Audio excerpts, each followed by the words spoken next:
what it do, everybody. You are on another episode of Fresh Vibez podcast with your boy, you know, the one and only, your host, CEO Fresh. This is a new thing I'm trying. You know what I'm saying? I have conversations with a lot of people, and sometimes I like to stay behind the camera, but people been like, nah, man, get in front of that camera, you know. People need to hear this. People need to know these testimonies, hear these stories, get this motivation, get this inspiration, because we need it right now in this community, in this economy, where it's going and where it's been at. We need it, man. We need some inspiration. We need to hear something that can inspire us. So today I got a special guest. We got Anthony Morrow, the NBA legend, the Charlotte native, the Charlotte legend, boss, father, you know, community worker. He does it all, you know what I'm saying, right here from the city. Man, this is great. We got people we can look up to and glean to see that we can make it out. You know what I'm saying? If you're somebody like me who come from the hood of Charlotte, the west side, you know, knowing that it's somebody that comes from the west side just like me that made it out, made it to the NBA, did big things, that's big. And I know I can follow in those shoes, and I want y'all to know y'all can too. You feel me? So we're going to be right back after this break, and we're going to have bro pull up. We're going to chop it up, and we're going to get to it, man. Stay tuned. Fresh Vibez podcast.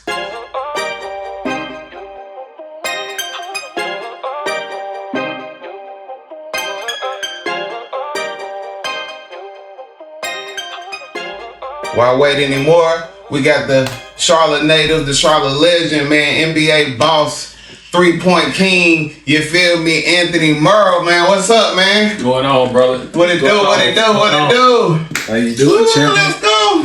Hey, y'all see him right here, man. Look, this is one of our legends, you feel me? So I want to give you a round of applause, man. Brother. You know what I'm saying? Doing your thing, man, and really just inspiring us all, like, you feel me? So we gonna get right into it.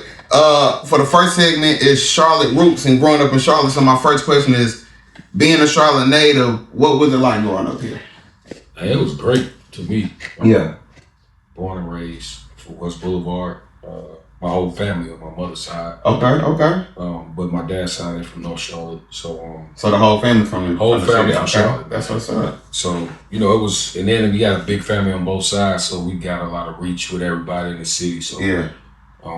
You know, I never really saw myself living somewhere else, like even if it wasn't, I didn't play in the NBA and anything like that, or go to Georgia Tech. I always felt like I'm gonna make something happen here.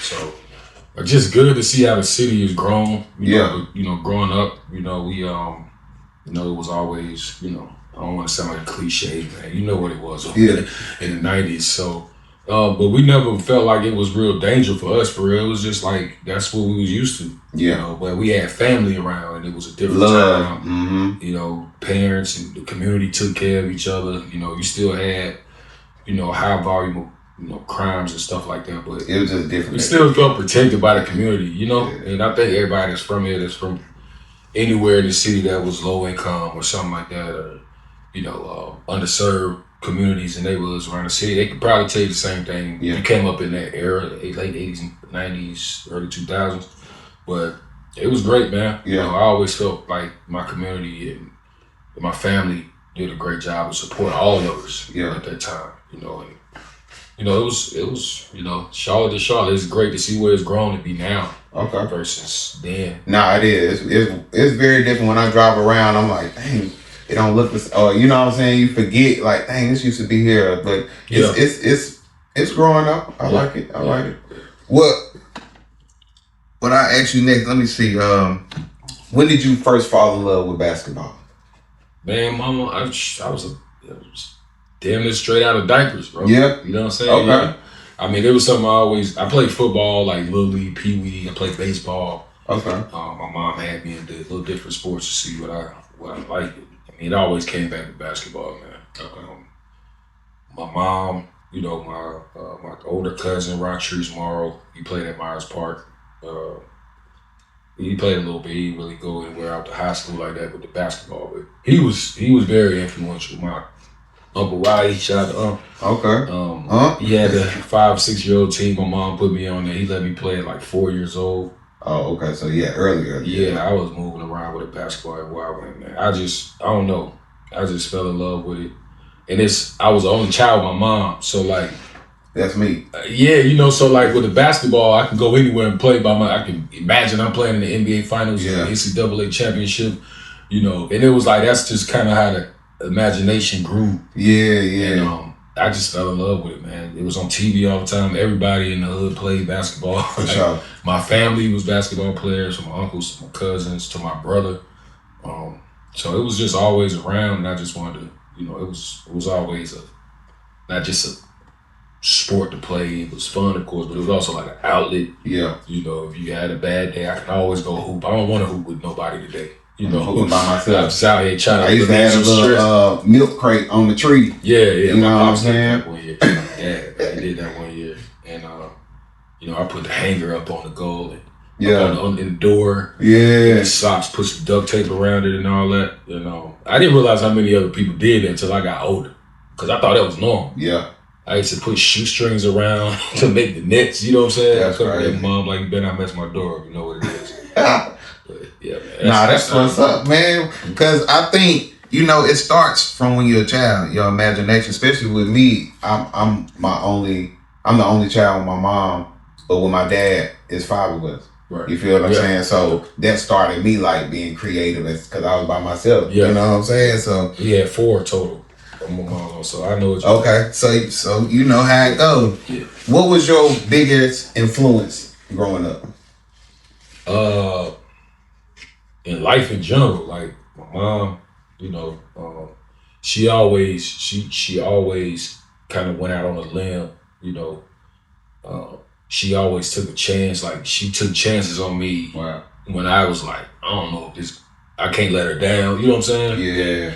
You know, that just going to private school was probably one of the main ones, probably the main decision. But what private school did you go to? I went to Charlotte Latin. Okay. Charlotte Latin School. Okay. You know, it's K through 12. I went 9th through 12. I went to VCC. Oh, yeah. 6th, 7th, and 8th, man. My mama made me go there from middle school. I was getting in trouble in elementary school, and she was like, look, I ain't got time to be leaving work. You going to private school. We don't talk, because we definitely knew a lot of the same. Yeah. My mom attends Victor. She's a member at Victor. Okay, that's what's up. School and everything. That's what's up. Yeah, shout out to Pastor Boo, rest in peace, and everybody. Rest in peace, Pastor Boo, yeah, man. It was a great leader in the faith, man. Yeah. For real. For sure. Yeah, man. That's throwback right there. Yeah. So, my next question is, did you always believe you was going to the NBA? Nah, man, I tell the truth, no, bro. Yeah. Like, people don't believe that. But I'm like, I never thought about it until it was time. Yeah, until it was time. Because I just love the game, and I like fell in love with the process of getting better every day. You know, shout out to my high school. All my coaches, I can't even name all y'all. But my high school coach was one of the ones, Jerry Faulkner. Okay. He retired down in South Carolina now. But his high school coach legend, won a lot of state championships. Coached at Clemson before, assistant. And he was the one that really kind of made sure that I understood like life through basketball. Like, basketball is a vehicle. It's not just something you do just for fun, or just to go, you think you're going to the NBA or play overseas or go to college. Like, just deeper. Yeah, it put everything kind of in a better perspective for me moving forward. But I mean, when I got to, you know, my last year at Tech, like okay, I got to figure out what I'm going to do. I got a daughter on the way. Yeah, and I knew I was going to play in somewhere. But I signed to go to Ukraine for like $80,000 out of Georgia Tech. Like, and I was cool with that. Yeah. Yeah, because we never had that kind of money, so I was cool with it. Yeah. And it's overseas, tax free, and my daughter was being my daughter's mother was about 6-7 months pregnant. Okay. So I had to really it just locked me in to just lock myself in the gym. I was like, no more school now. Yeah. I'm done with that. It's like, now you gotta focus, hone in, prioritize what's coming up next. And it was just like, look, if I'm gonna do this, I'm going all in. You know, and I've always been known, you know, work hard, extra shots, stay late after, come back to the gym 10, 11 o'clock. People think it's just easy, boy. It's not easy. Yeah, it's just too good. It was super competitive in the ACC, Carolina, Duke, Wake Forest, NC North Carolina is big. They don't understand how big we is out here, man. Yeah, we hoop states.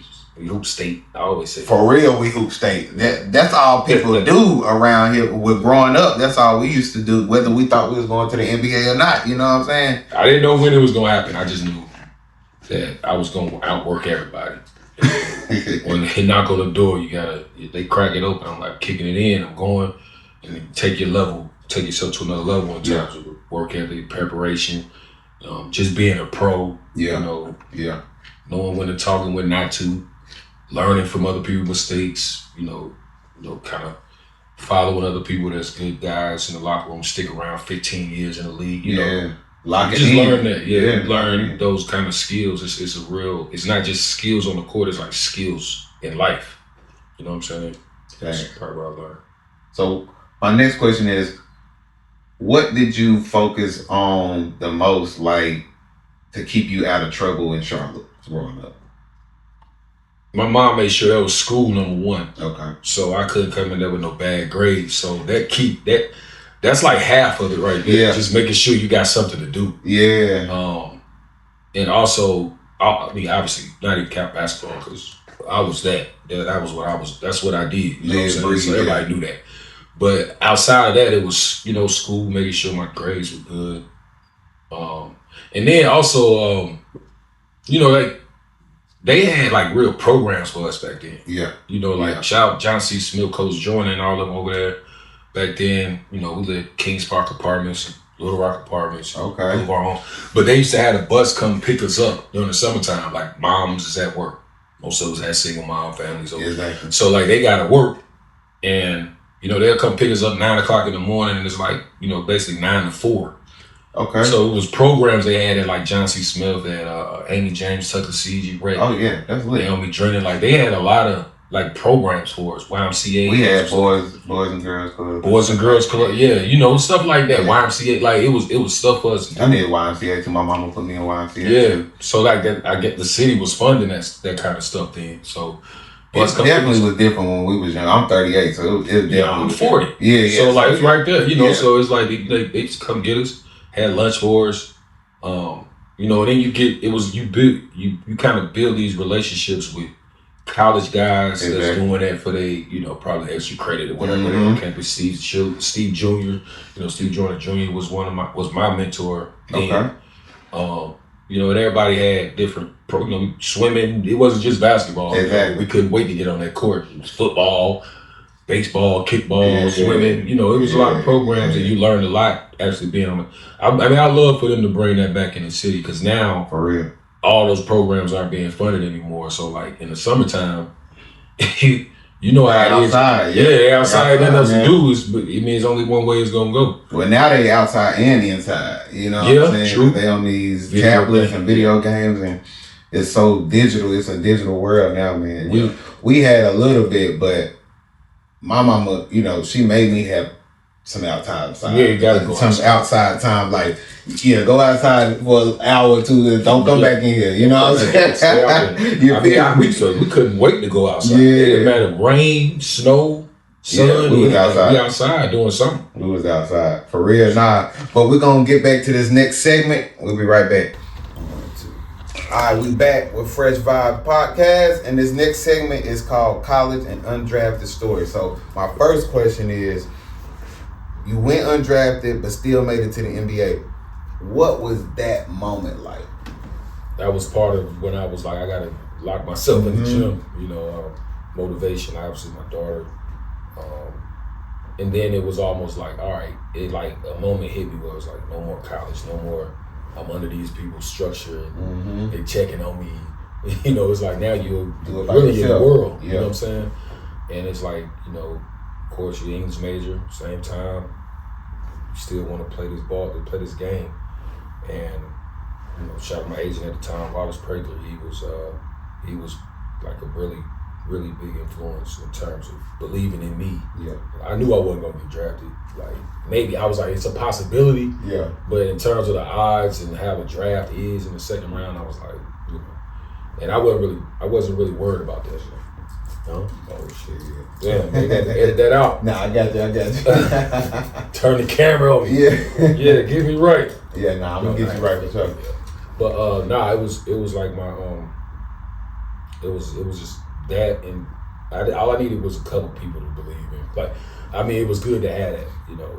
And that's all you really need. Yeah. Just a person or two, just a couple. Yeah. You know what I'm saying? Because I know a lot of people get discouraged when they see another person with, like, I only had 3 workouts: the Lakers, the Mavericks, and the Warriors, Golden State Warriors. And I was like, okay, I'm gonna make the best out of these 3. When you see other guys with 15, 16, 20 workouts, you know they're getting drafted. Yeah, probably, yeah, you know? yeah.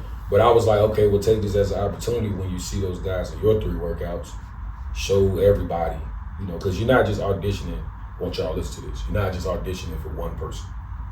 It's thousands of people watching. Yeah. You know what I'm saying? Yeah. And I had to have that mentality, but I wouldn't have had that mentality if I didn't have the people that always believe.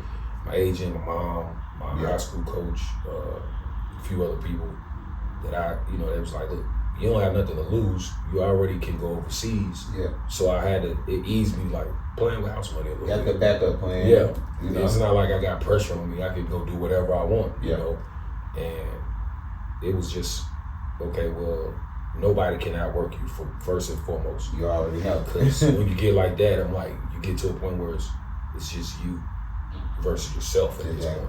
Exactly. Did you get better than you was yesterday? You know? And that don't just mean killing yourself on the court and all like that, but sometimes it's mental days, sometimes it's spiritual days, you know. Exactly. So yeah. Definitely spiritual days. What when you say spiritual days, what are those days like for you? For me, it's like kind of just being in solace, bro. Like by myself.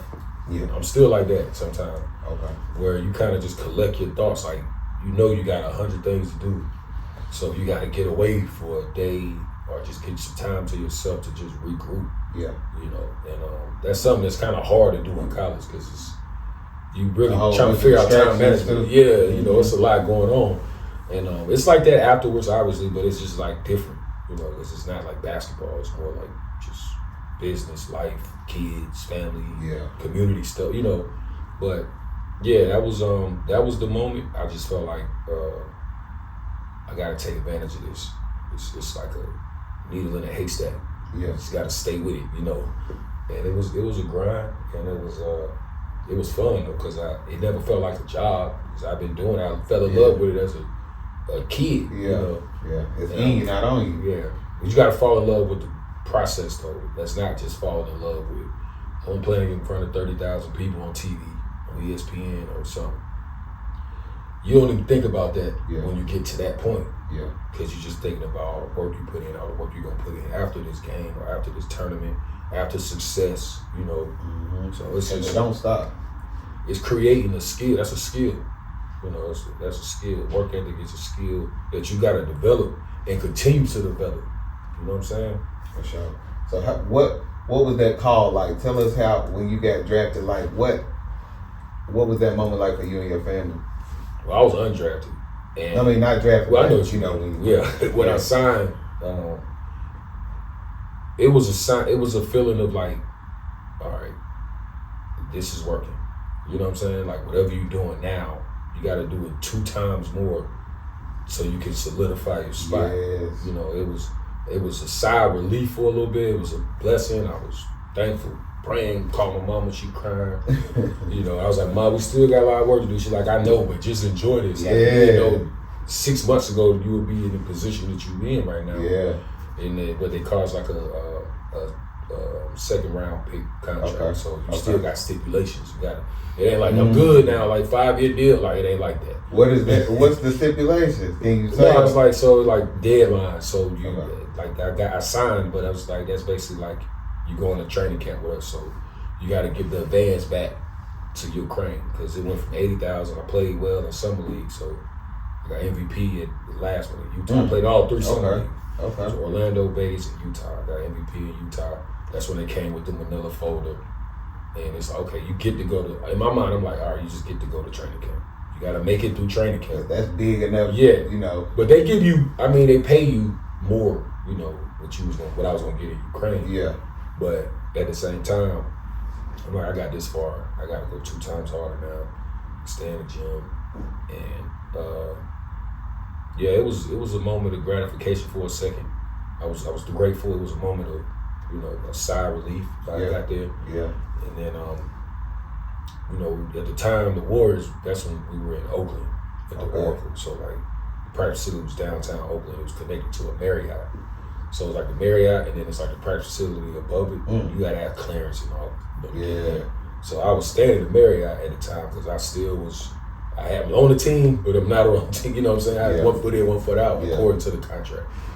But I was in the gym every night. You know, we work out in the morning, eat breakfast, work out, lift weights, play pickup, and you good for the rest of the day. So I'm going back. I go back to the room, eat, rest up for a little bit, and then like 8, 9 o'clock, I'm going back to the gym. It's like every day because I'm like the gym right there. Yeah, I ain't gotta pay for nothing. You know what I'm saying? Yeah. Like you got an NBA facility right above you. Like I'm going, I'm in there. So dedication. Yeah, but it's like at that point, it's like, what else are we doing? What am I doing here?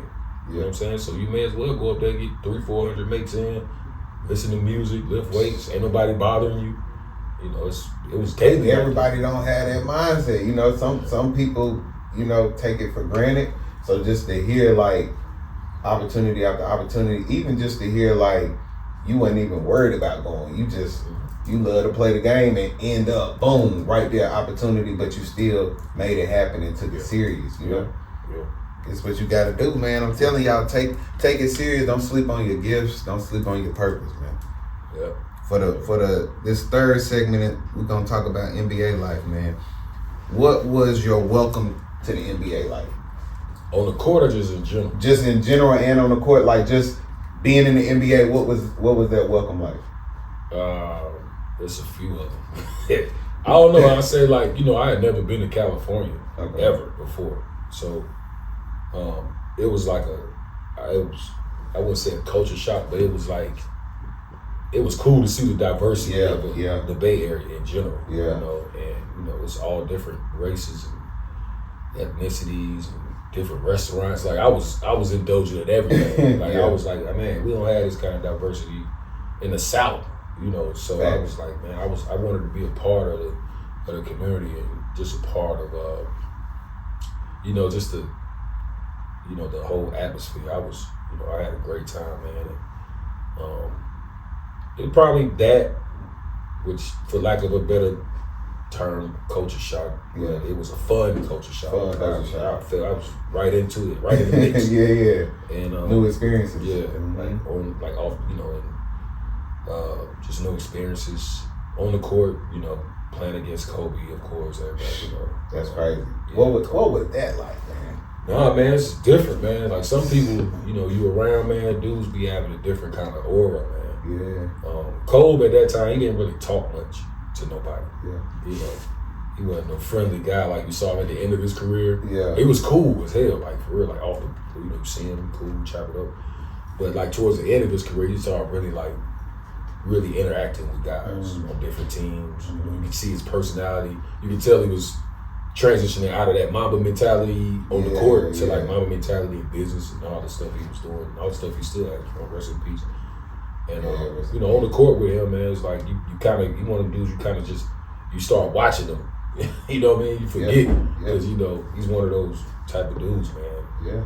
I mean, it's a lot of dudes, you know, Bron like that. For me, in terms of having to guard some of these dudes, Carmelo Anthony was tough. That was my favorite baller back in the day. Yeah, Melo was tough, man. Karan Butler was tough. D-Wade. D-Wade too. It was, I mean, I always was up for that. How was it guarding them? Like, tell me your top 5 people you guarded. See, I ain't guard Kobe that much. Cause they always used to they try to always put like a small forward on him. Because they try to put somebody like Steven Jackson would guard him. Okay. Shout out to Steph, Corey McGetty or somebody like that. Shout out to them guys. So like for me, it was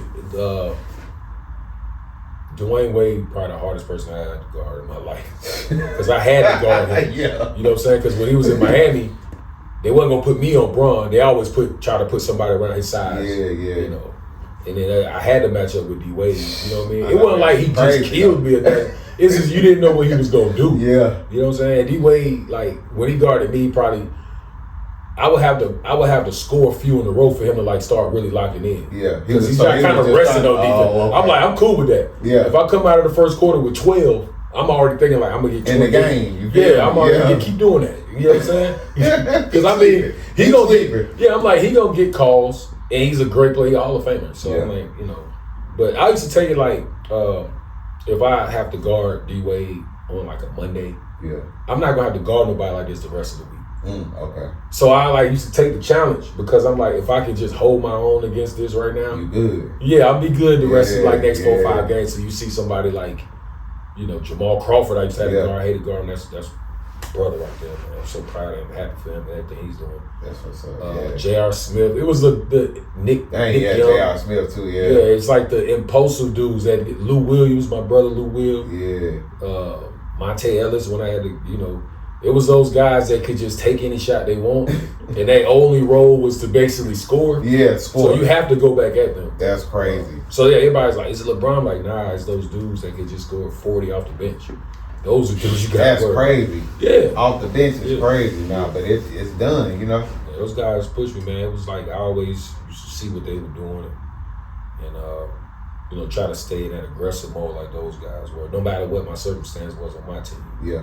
Still being aggressive, like, you know, that was kind of my lane of that, like, off the bench, start every now and then. Yeah. As a season, I started like most of the season. Some seasons it was like you 6-man. Yeah. And you adjusting to that role, you know, over time as you become a vet, you know, you kind of just get used to or adjust to whatever you need to do in your role. So my next question is, what do you think the biggest difference for you was between college and NBA? Like, what's the biggest difference? In general, like like just as a player, like what was it? What's the difference for you? From that leap, man. I mean, I can go from high school to college to the NBA. Okay. It was just, for me mentally, it was always like get around the people that you want to model kind of your career after. Yeah. You know, not trying to emulate them, but at the same time, just seeing the example. You know, like people ask me that about the NBA. Like, I'm like, I always bring up Cal Korver. Yeah. I tell them all the time, I'm like, Cal, you saved my career, low-key. You know, because I was going through injuries, like everything was going crazy at that time. I got traded a couple times. Yeah. I didn't want to be in Atlanta. I got traded from Jersey to Atlanta. I didn't want to be in Atlanta. I was comfortable in Jersey. They were about to move to Brooklyn. And that's part of the politics of business. Yeah. You know, but it's cool. But, you know, Kyle was like the model guy. He was a shooter, so we always worked out together. Yeah. You know, I saw how he was in business and how he was regarded with the fans and his family and the organization.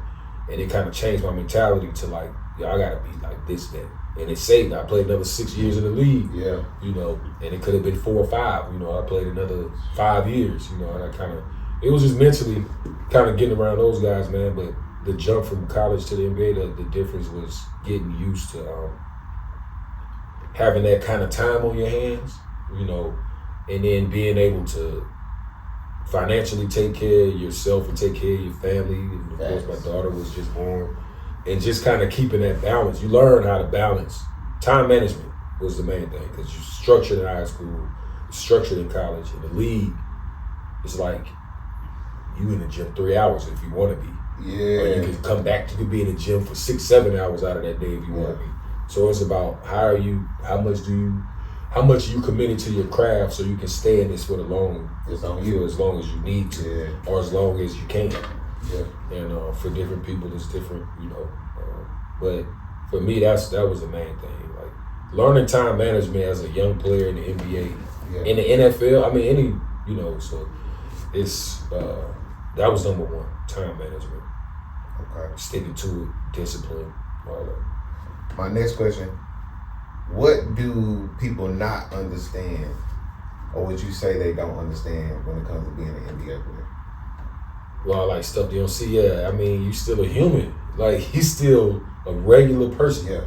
You know, you don't understand getting home 2:30 in the morning from a West Coast road trip back on the East. You may have a day off, but you still need to go to the gym, get your body worked on, lift weights, and what. If you're not in rotation, you're probably playing pickup or 3-on-3 with the young dudes. You know, it's that, but then also you get a phone call from back home, somebody's sick. Yeah.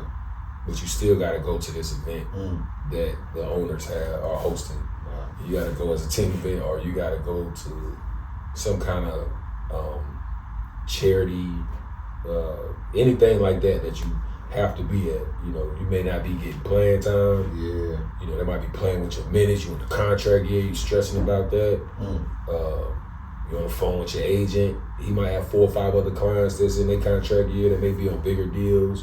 They getting playing time, so we know they about to sign, and you don't even know what's going on. I went through this, man. So like, you know, your kids get sick, or you know, it's anything, man. It's still real. Anything anybody go through, the money don't just solve that all. It don't.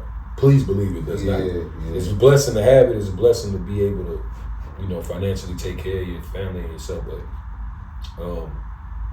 You know, and then just like people, you know, you gotta watch out for the snakes and scammers and people that's around you, and it ain't even the people you don't know. Is, you know, most of the dudes that go through that is people that been around them. Yeah, your family. You know, they change more than you do because they in rooms they would never have been in, and I didn't have to really deal with that, but I could see it. You know, and we could sense it, and you know, you're dealing with a whole bunch of different people, different upbringings.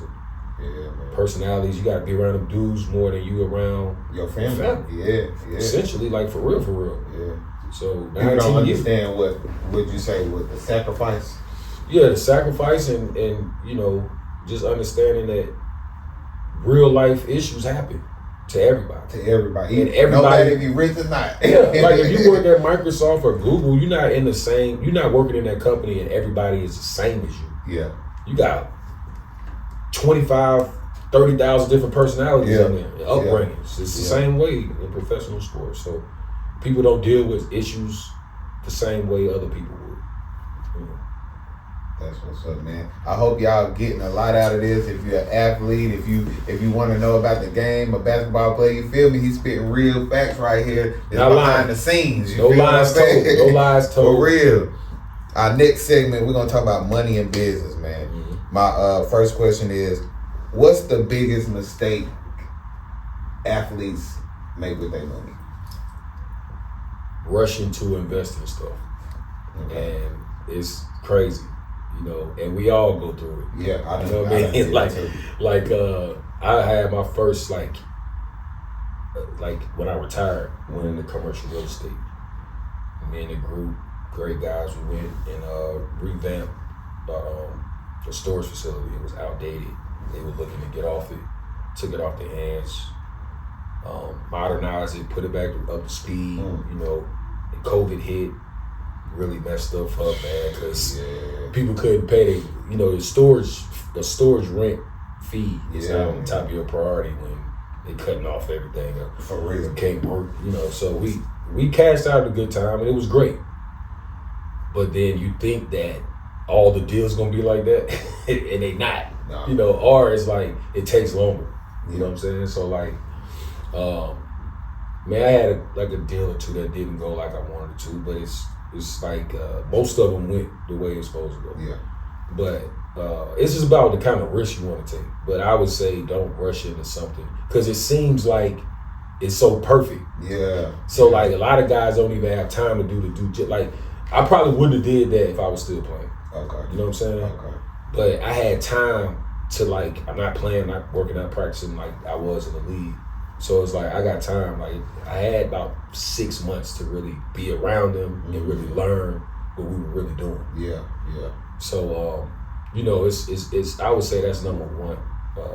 That could lead to that. Just kind of getting in over your skis and being impulsive to, I want to do something, I want to say I invested in something. You know what I'm saying? It's like, you can wait. You know what I mean? Pray about all things. That's what I tell Pray you. And research. Learn on your own with it.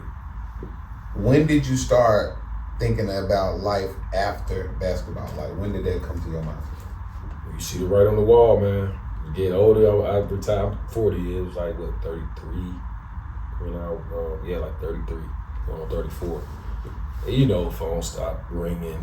You know, I'm talking to my agent. They like, and it's a lot of, it's money. You know what I mean? Because at the time I've been a veteran. You got to get veteran minimum.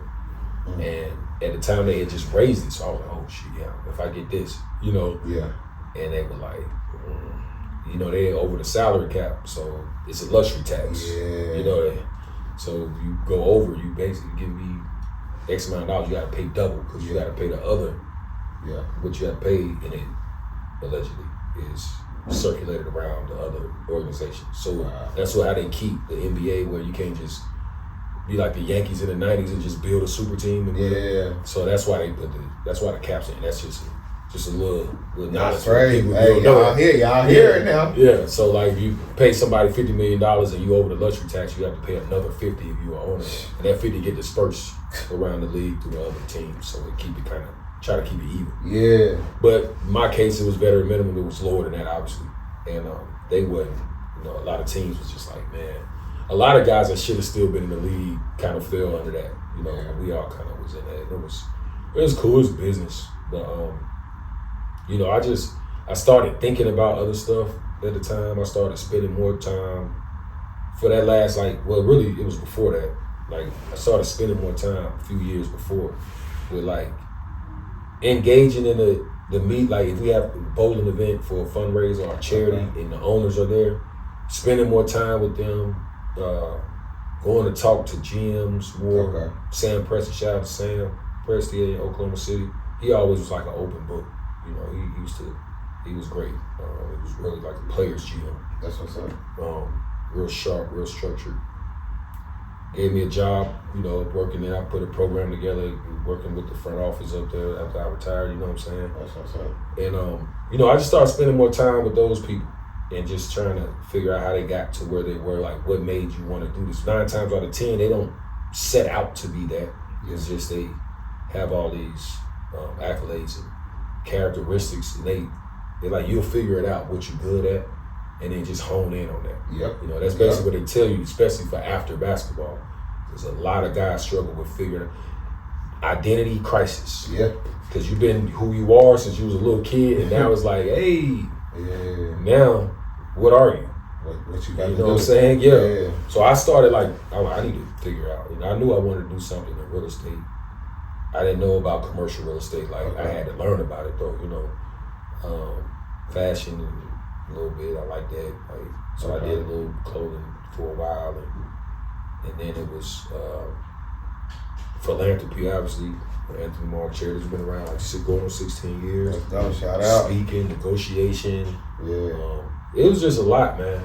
What is that like for you with your foundation? It's great, man. West Side Initiative. We based out of West Boulevard. Started 2008. I was like, I got to get a 501c3.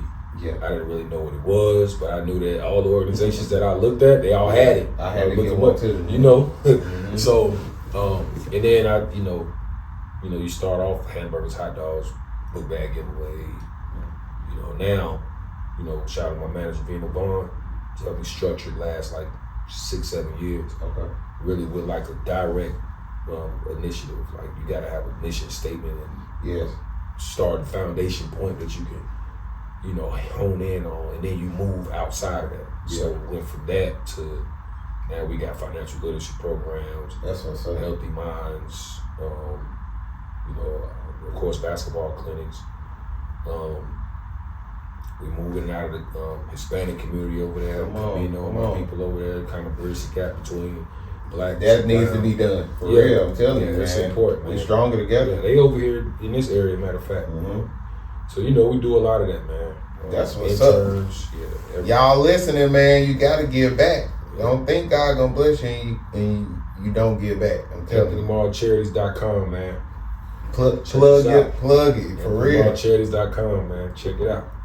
My next question is, how important do you think it is to have multiple streams of income?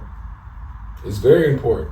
That comes with, it's a lot I wish I would have done then, but you don't know what you don't know. Yeah. But it's never too late. You know what I'm saying? It ain't. Yeah, so for me, it's very important, man. But it's also important that you figure out it's free game everywhere. And I learned about that, align yourself with the right people. Exactly. So they don't come and tell us, hey, do you want to earn passive income? I got some duplexes over here. but go downtown to the courthouse and just look at all the listings of everything. I'm like, that's all you had to tell me. I didn't learn that till later. You know what I'm saying? Because they ain't gonna tell you. Yeah, you know. Yeah, they're not gonna give you all that, all that game. By the time most of us figure it out, they already done capitalized on it. Grabbed it up. Yeah. And we getting the scraps. I mean, I give you a story. I mean, I give you a real situation. That a couple of my mentors, one of them works. They both work in real estate, like development. One of them work like in the office. The other one more hard hat. He on site. You know what I'm saying? He's overseeing everything. And my neighbor, one of the neighbors I grew up in, Kings Park Apartments. At the time, this might have been about 8-9 years ago. I don't know. And I was talking to him. I was like, telling them about the space. They were like, "Where is it?" Like, we on West Boulevard all the time. I'm like, "It's in the back." So I told them I had to go out of town. They were like, "All right, we're gonna go back. Like, see the Gethsemane Church. Keep going. Go left. Yeah. See the sign." I knew, rest in peace, Miss Judy. I got David over there, my brother Aaron. Mothers of murdered offspring. That was Miss Judy. She was the landlord since I was a baby. And they were talking about they was trying to sell the neighborhood. So I was like, I'm gonna look into it. But of course, that's not, you gotta use other people's money. You can't do it don't do it all on your own. Yeah. I don't care how much money you got. Yeah. But we put the group together. They went back there and saw it. So I got back in town. I was like, what y'all think? They was like, we didn't even know this is perfect. We didn't know this was back here. And then it was a certain price. It was for like $3.5 million. So I was like, it was like, we could do that. We could get that together. And I was like all excited. Yeah. You know what I'm saying? Yeah. To actually be able to be a part of the purchase of your neighborhood. Come on, man. Folks found out who was trying to buy that. They came back. I called. I was like, hey, call me back. I called back. I was like, what's going on? What they say? I'm all excited. Yeah. They boosted it up like 4 times. He was like, you know why? You know what I'm saying? So it was like 12 million. Yeah, they was like, man, we got too much other stuff to do. Man. It's real. This is it's real life. Just so y'all know now. Yeah. It's a form of redlining. You know what I mean? Because people think just because you got money, you can get anything, and it ain't that easy. It's more than that, especially when you talk about owning land and property in a neighborhood like that. Yeah. So now you go over there, it's like Little Kings Park right here, and like all these huge like condos and duplexes around it. And they just went from 3.4 to 12. 3.5, like 11.5. Yeah. My God. It was like, hey man, we love you, brother. We got to find something else. Yeah. The partners was like, you know what I mean? Yeah. Because 3.5 for that, like, you know what that'd be worth now? Yeah. You know what I'm saying? But they said we could get it, but they would have to boost the rent, and we'll be basically doing what they do. What they do, exactly. You ain't trying to do that. No.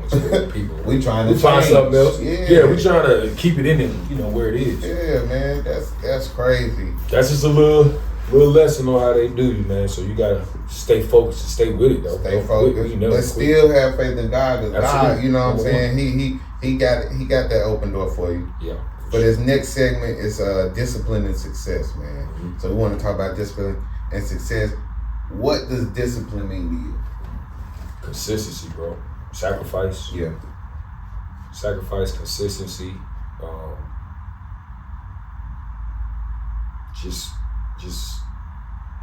mental toughness. Consistency, mental toughness, bro. Sacrificing. And that's kind of hard. It's almost like you start working out. Yeah. In that first few days, it's like, damn. You're tired. Like doing this. Why am I doing this? You're finding excuses. Mm-hmm. You know what I'm saying? Instead of sticking to it. Yeah. And then when you see the results, like I'm like, I gotta stick with this until I get comfortable with being uncomfortable. Yeah. So by the time I'm in the mental groove of it, I'm not even thinking about I'm not even thinking about skipping a day. Yeah. And that wasn't hard for me with basketball. It's about building that same skill when it comes to business. So now it's like, hey, we meeting today. I got it this way. All right, let's figure out another location then. Like, stay on it. Yeah. You know what I'm saying? Can't lollygag. Yeah, don't leave nothing vague. Mm-hmm. Like, no, we doing this now. You know what I'm saying? Yeah. I had 2-3 meetings a day, and thank God it was people that think like that. Yeah. You know what I'm saying? Like, what about next Wednesday? Nah, bro, it's a lot going on next Wednesday. We gotta do this today. We planned it. Yeah. We gotta do it now. You know what I'm saying? Yeah. So it's just like that, man. Like, that's the best way I can the best analogy I Yeah. could give you in terms of sports and business or something. What was your daily routine when you was in the NBA? So like usually you got practice at like 11, so I'm in the gym like 8:15, 8:30. Okay. Eat breakfast, stretch. Y'all tune in, basketball players. Yeah, stretch. Eat breakfast, stretch. Go in there, you know, get dressed, go out to the court with your player development guys. Shout out to all of them. Rico Hines, Phil Handy, man, Vinny Bakbani, just to name a few. Darko. A lot of these guys still coach. Now they were player development, now they coaching, you know. That's what's up. They on the bench, you know, get out there. For me, my routine, you know, I can tell you everything. I gotta just tune in, man. Yeah. Rock with me. So I go through my shooting drills. So we might get like 200 makes before practice, like 200 makes just some regular, not shots, makes. Yeah. And then go in the weight room, do my little corrective stuff. Go in the locker room, just kind of chill. By that time, we probably got about 20 minutes until film. And go to the film room, watch film, come out, practice. After practice, doing that same shooting routine. So that's another 200 minutes. And then like we might play, you know, depending on what's going on. If you're in a rotation, I'm probably not gonna play 3-on-3 with the young dudes. Okay. If I'm not in rotation, I'm doing that and playing 3-on-3 with the young dudes, just stay in rhythm, because somebody, God forbid, turn an ankle, you gotta be ready, next man up type shit. Nah, facts. And then after that, get your, with me, I get a sauna, cold tub, shower, go to the calf, get my food to go, head back to the crib, eat, relax for a little bit. And then if I'm not in the rotation, I'm coming back to the gym probably around like 8, 9 o'clock. There ain't nobody there but me and, you know, all the cleaning people. Shout out to them. Coming there, I get on the gun, the shooting gun. Yeah. You know, stay in shape, maybe run some sprints. I'll probably get up like maybe another 200 makes. You know what I'm saying? Depending on, because now ain't nobody in there. Like, you know what I mean? Might get another 250, 300 That's makes. still a lot. Yeah, but I mean, it's just you. So, you know, the gun's gonna kick it out. So you got a machine working with you. Turn the music on. Get in the zone. Might be in there about an hour. You know, Yeah. because if you're not playing, the best way to stay in rhythm is doing that. So like, you can ask a lot of my teammates, like, man, when you might be out the rotation for 2 weeks, and then you have to play 28, 30 minutes. Somebody got hurt or a trade happened or something. You come in, like you step right in, you fresh. You know, I'm like, only thing I need to worry about if you don't play is being in game shape. Yeah. There's nothing to simulate that. Yeah. The only thing you can do is control is your stamina, your wind, and your body, and your rhythm. You know, so that's just like, that was like a normal. If I'm not in rotation, I may not go back that night. If I'm playing, if I know I'm gonna play 30 plus minutes that week, I probably ain't gonna do that. How much rest do you say you get? It depends, man, because we on so many different, we in all the time zones. Yeah. You know, so I always said, look, if I at least get 5-6 hours sleep, you know what I'm saying, I'm straight. Yeah. It depends on, you know, because you may be on the east for a week, you got to go back to the west. Wow. And it's kind of an adjustment. Like I talked to dudes, man, ain't none of our sleep schedules the same. Like none of them regular. Yeah. We just had, I was outside with my people, pro athletic community out in Phoenix, with former athletes. We all was talking about that last week. Like, man, your sleep schedule normal again? Like, man, ain't my sleep schedule ain't been the same since high school. Like, for real, bro. Yeah. I try to get about 5, 6 hours. 6, you know, man, I can't. Yeah. I try to at least get that. Right. What does success mean to you now? Great question, bro. Man, seeing my kids develop into, you know, going into, my daughter's 17, my oldest son, I'm 13, twin boys, they're 9. Okay. And just seeing them develop into their personalities, you know, and indulging in, you know, their skills, sports, education, seeing them learn, seeing them excited about getting good grades. keeping my family happy, you know, not monetarily, like just being an example for. I take like our last name serious. You know what I'm saying? Like that's our legacy. So all 4 of my kids, you got that last name being a staple, like being a figure for them to, you know, say, look, I don't want to let dad down because dad don't want to let us down. You know, and you know, just that, and then just solid business, man, and being around like-minded individuals. You know, not having to worry about the things that we had to worry about when we were growing up. You know, being able to have some financial freedom and opportunities to be in rooms to continue to build that growth. You know, and just, you know, I don't ever say this about myself, but it's a blessing, you know, when people in your city say, yeah, you a legend. You know what I'm saying? That's not a word that be getting thrown around. I never in my life I never thought about that. You know, so I'm thankful for that. You are though, man. You know what I'm saying? Sometimes we don't want to say it because we humble, but you know, when you paved the way, you know, that's how legends become legends, man. They first are leaders, then influencers, and then now they legends. And once you in the game longevity, which you've been in the game longevity, and just hearing your story, that's even legendary. You feel what I'm saying? Because people from Charlotte, people like us, we don't make it out easy. You feel what I'm saying? And you didn't make it out easy. You feel what I'm saying? So that even though you made it out, it still wasn't easy. You feel what I'm saying? It wasn't the status quo or what people thought was gonna happen. You didn't even think it was gonna happen. You feel what I'm saying? So that's really what I want people to see, man, when they gleaming from other people that done went before them, is don't just see the money or the success of the material things. Get to know the details of people's testimony, their story, how they persevered, you know, what they went through, how they overcame, because I'm telling you, like they said, more money, more problems. You feel what I'm saying? So you got a good testimony, man, and I feel like, people need to know we got legends right here in our city, man. For our last segment, advice to the youth in Charlotte. What advice would you give young basketball players in Charlotte? Stay structured, man. Like anytime I got an AAU team, man, Anthony Morrow, shout out to my coach Vaughn, my big brother D'Amico, and then Coach Ben Johnson, all those guys, man. And I training company, basketball training, A456, A&T 456 on Instagram, personal basketball training. I tell all the kids and the parents the same thing, bro. Like, find structure every day. And then go back to the discipline. You hear this? You know, like small stuff. Master that. Like, get up, make your bed, wash dishes. Do something like that every day, consistently. Do something like, you know, say, look, my goal this quarter or whatever it is in school is to get nothing less than a B+.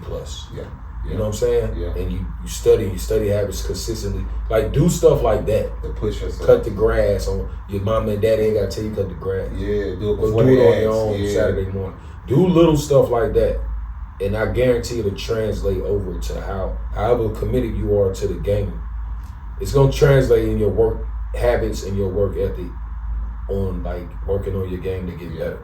You'll never have to question why somebody else is playing more than you if you already locked into you making yourself better.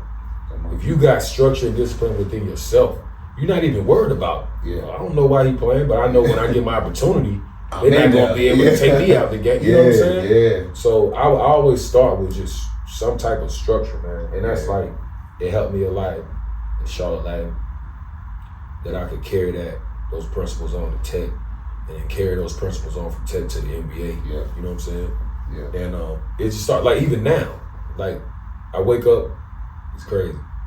routine now, retired, like, old kind of older guy. We still young, man. We still young. We don't look our age. I ain't tripping, bro. We don't. You feel me? We don't. I wake up, pray as I'm cleaning up. You know what I'm saying? Come on. Say it again. I wake up, I pray while I'm cleaning up, man. Come on, man. It's like my alone time to get myself ready for the day. Come on. You know, then I go handle business, whatever I need to do. And then the rest of the day I'm outside handling whatever I need to handle. Meetings, board meetings, whatever it is. Yeah. But I'm already locked in from my whole routine in the morning. Yeah. You know, and that's basically, you know, that's what I would say. Just start small with little stuff and stay structured on that. Don't miss a day of structure. Yeah. As much as you can, don't miss a day of that, because it's gonna carry over into other stuff. Into another day too. For sure. Well, tell the people where they can find you, how they can plug in with you on all your platforms. All right, well, Mr. Anthony Morrow on Twitter. I'm not really on X, what they call it. Yeah, they switch. But all the stuff go to all my platforms. Instagram, Frontline Fresh #2, all one. Frontline Fresh #2, no spaces or nothing. Beyond the Arc sports show. Me and my guy Kobe Daniels cover the Oklahoma City Thunder and other NBA news around the NBA. Okay. I don't want to miss nothing. Charlotte on the Scene podcast. Me and my brother Rashawn. That's been doing well. Y'all can tap in on that. Let's go, y'all tap in. Hold on, bro. Oh, AnthonyMorrowCharities.com, like I said earlier. AMO Charities on Instagram. AAU program, Anthony Morrow Elite. Yep. Down in South Carolina this weekend. I thought I said that. I'm glad, thank you. Yeah. We played down in Rock Hill this weekend, man. Like I said, yeah, my brother, D'Amico Vaughn, Coach Ben Johnson. Got like 60 plus kids in schools that came through our AAU program. Okay. A couple of D1s, D2s, D3s, NIAIA, prep schools. So y'all tap in if y'all in the city, 16, y'all North 17, Carolina. yeah, 16, 17, unsigned 18-year-olds. So we've been doing that going on our 5th year. Like I said, we got almost, I think about 64, 65 kids that came through our program. And it's bigger than basketball, of course. You know, That's what's up. Life lessons. We love that, you know. Giving back, man. Yeah, and then newest venture. We've been doing this for about 5-6 months. Okay. LLC, AG Sports and Entertainment. Me and my brother Gary Young. And looking at property in the Ivory Ladder. Okay. Y'all know who that is. Sports and Entertainment company working in the NIL space for the student athletes. Yes, sir. Yeah, we got that going now, man. We just did we just got a partnership situation with Bank of America. So shout out to everybody at Bank of America. So that's what we're on right now. Yeah, man. So that's daily right there. That's the daily work, man. So y'all see it, y'all hear it, tap in with the legend himself that's in the city. He right here. You ain't gotta go to Atlanta or New York or, you know what I'm saying, plug in right here with your own people, man. And again, this is just to show y'all that we all the same. We just look a little different, might smell a little different, you know, dress a little different, but we all out here trying to make it, and we can do better at it if we inspire each other, motivate each other, and unify, man. So this is Fresh Vibes Podcast with another one with the legend himself, Anthony Morrow, and we will be back next time. Y'all stay tuned. Appreciate you, brother. You already Tell them know. I ain't hard to find, man. You already know, man. Fresh and fresh, man. Let's go. Long overdue. Long overdue.